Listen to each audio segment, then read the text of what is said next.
আগে ক্ষিপ্র এই কঠিন পরিস্থিতিতে এই রুমের মধ্যে দাম চড়াইতে হতো না, কিংবা এই কঠিন পরিস্থিতিতে পড়তে হতো না যদি আমরা খুনি হাসিনা পলায় যাওয়ার সাথে সাথে আমরা যদি দ্রুতই আমরা খুশি হইয়া আন্দোলনের হাত ছেড়ে না দিতাম।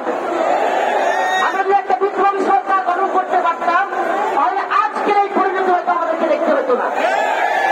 আমি একটা কথা বিশ্বাস করি এবং আমি যেটা দেখতেছি যে এই উপদেষ্টাদের মধ্যে জুলাইয়ের কোনো স্মৃতি নাই। আসলে আমাদের দুই চারটা ভাই ছাড়া যারা কিনা ছাত্র উপদেষ্টা, এরা ছাড়া এই উপদেষ্টাদের কেউ হয়তো হাসিনা যদি ঠিকেও দায়িত্ব এদের জেলেই দেওয়া রাখতো না। অতএব আমাদের বক্তব্য একেবারে পরিষ্কার, সুস্পষ্ট কথা, সেই হাসিনা 7 লাখ করে শত শত হাজার হাজার ব্যক্তি ছাড়া সাহায্যরত মুসলিম লীগের উপর গুলি চালিয়েছে, তাকে অবশ্যই তাকে এবং তার দলকে বিচারের আওতায় নিয়ে আসতে হবে। অনেকে বলে কেন আওয়ামী লীগকে নিষিদ্ধ করবে, আমি বলি আওয়ামী লীগকে কেন নিষিদ্ধ করা হবে না, কারণ এর অভাব নেই।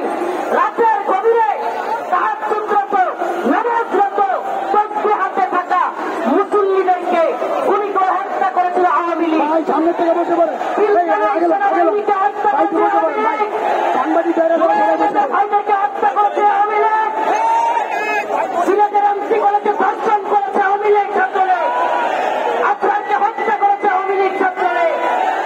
কারণের অভাব নাই। অতএব আমাদের স্লোগান একটাই, দিল্লি না ঢাকা, আপোষ না সংগ্রাম, গোলামি না আজাদি, দালালি না রাজপথ, সিয়াসতে রক্ত,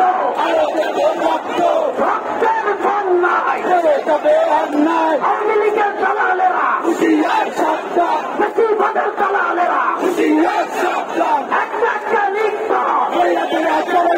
সারা পাল্লাই খবর দেয়, দিল্লি না ঢাকা,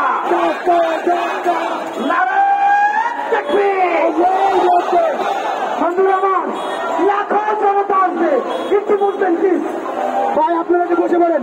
এই ভাই একটু বসে পড়েন, ভাই যেখানে আছেন বসে পড়েন, ভাই একটু বসে পড়েন, ভাই ভাই কাকে নেন এই ভাই আপনাকে নেন, কথা বলবেন সেই গ্রামীণ কমিটি থেকে ভাই বসে পড়েন, বসে পড়েন, এই বড় ভাই এইখানেই বসে পড়েন, গরমের ভিতরে বসে পড়েন ভাই।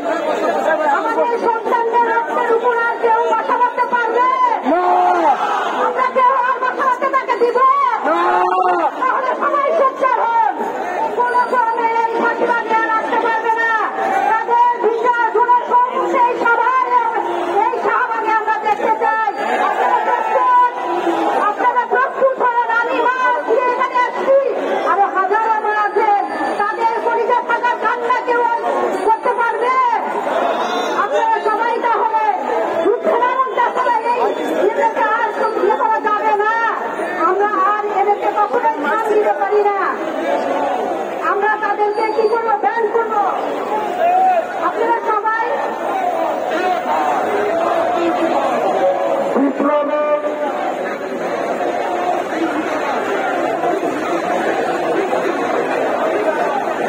এই মুহূর্তে আমাদের সামনে বক্তব্য রাখবেন বাংলাদেশ হেফাজত ইসলামের যুগ্ম মহাসচিব মাওলানা আজিজুল হক ইসলামাবাদী। মাওলানা আজিজুল হক ইসলামাবাদী।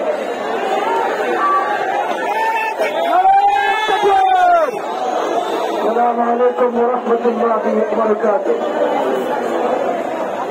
সংগ্রামী জনতা, আজকে আমরা আওয়ামী লীগের নিষিদ্ধের দাবিতে মাঠে নেমেছি। আমাদেরকে প্রতিজ্ঞা করতে হবে ডক্টর ইউনূস ঘোষণা না দেওয়া পর্যন্ত রাজপথ ছেড়ে যাব না। আমরা আওয়ামী লীগের বিরুদ্ধে নিষিদ্ধের দাবি কেন করছি? ফেরাউনের ইতিহাস পড়েছি, ফেরাউন দেখি নয়। বাংলাদেশের 16 বছর খুনি হাসিনা এই ফেরাউনের ভূমিকা পালন করেছে। আর আওয়ামী লীগ হল ফেরাউনের বাহিনীর দল। ফেরাউনের বাহিনী বাংলাদেশে থাকতে পারবে না। আমরা লক্ষ্য করছি কয়েকজন রাজনৈতিক নেতৃবৃন্দের অন্তরে আওয়ামী লীগের প্রেম ভুটভুট করছে। আমরা মনে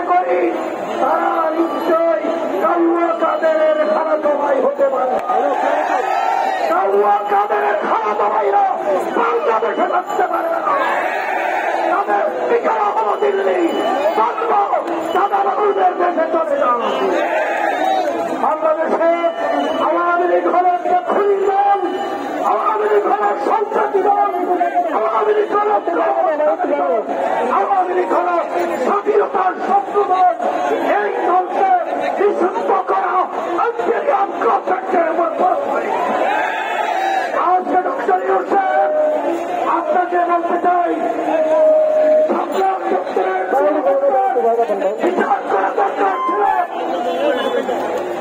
সেনাবাহিনীতে নির্মাণের উত্তর বিচার করা দরকার ছিল। ইসলামের শহীদদের বিচার হওয়া দরকার ছিল।